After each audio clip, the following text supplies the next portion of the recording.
Okay, so since everyone literally requested this today, we're going to be talking about the Russian sleep experiment. So in the height of World War II, Russian scientists wanted to find a way to keep their soldiers awake longer.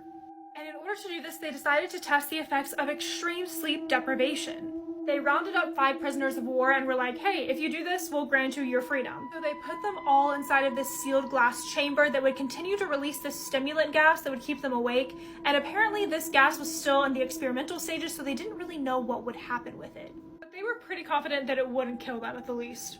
So they begin, and the first 3 to 4 days goes pretty great. Everyone's overall pretty optimistic, pumping the gas, the prisoners are staying awake. But day 4 is when they started to see a pretty big change in their subjects. The subjects went from small talk to talking about really dark things like their traumas. They started to complain about the experiment as well. And on day 6, the participants actually stopped talking to each other entirely and even got paranoid.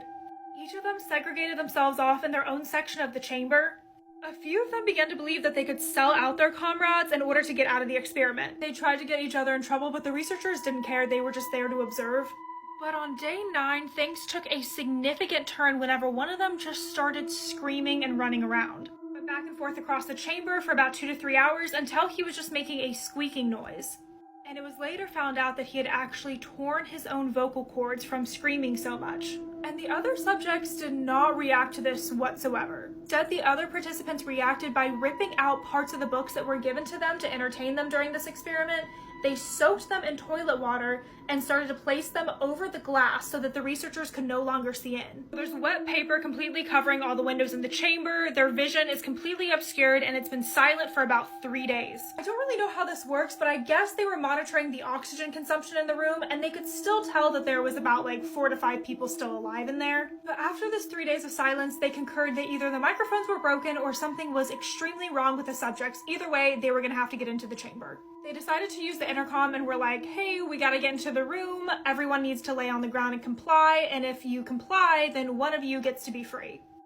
Well, one of the subjects ends up hopping on the microphone, verifying that it wasn't broken and states, we no longer wish to be free. So the researchers being like, okay, they're alive and I guess the microphones work. We'll just continue the experiment. Well, the silence continues up to the 15th day, and on the 15th day, the experiment is over, so they go ahead, turn off the stimulant, and turn on the fresh air. And this is when they hear the subjects not only start screaming, but start to beg for them to turn the gas back on. And while they're begging and pleading, the researchers open the chamber. And what they find is straight out of a nightmare. They had turned on all the water in their bathrooms and had completely flooded the room to about 4 inches. And the participant who had died had chunks of flesh taken from its leg and from its chest. This was used to also jam the drain in the center of the room. The other 4 subjects in the room seemed to have chunks of their flesh missing as well, but it was self-inflicted. And their food storage hadn't been touched in days, so they were eating themselves. Even though the experiment was up, none of the subjects even wanted to leave the chamber and they all wanted the gas turned back on. So they made the decision to send some soldiers in to go get them, but one of them reacted so violently that he bit the soldier in the neck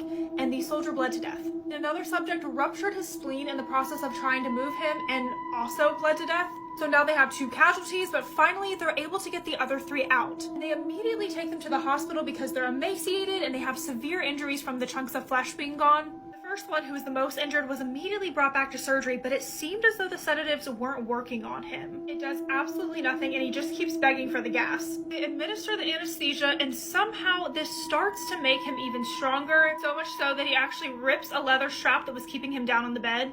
They give him 10 times the usual dose and he falls asleep and dies. So they move on to the next, which was the guy who tore his vocal cords, and he obviously couldn't speak anymore, so he was just shaking his head no as they approached him with the anesthetic. He starts to fight back, but then gets so exhausted that he actually passes out, and the second he passes out, he dies. So now there's just one left, and since they keep dying, they decide to give in to what they want, and they put him back into the chamber and turn the gas on. As they're prepping him to do so, they put an EKG on him to measure his brain waves. And this is when they realize that he actually flatlines each time his eyes close. So each time he blinks, he actually goes brain dead. And before they can get the gas back on, he falls asleep and dies, and nobody really knows what killed him. So obviously, if you guys grew up on creepypasta, you know the story really, really well. Thing is that during this time, there was so many different unethical human experiments going on. We've talked about things like Project MK Ultra on here before, so it just doesn't seem that far off that something like this would happen. Let me know what story you guys would like me to talk about next.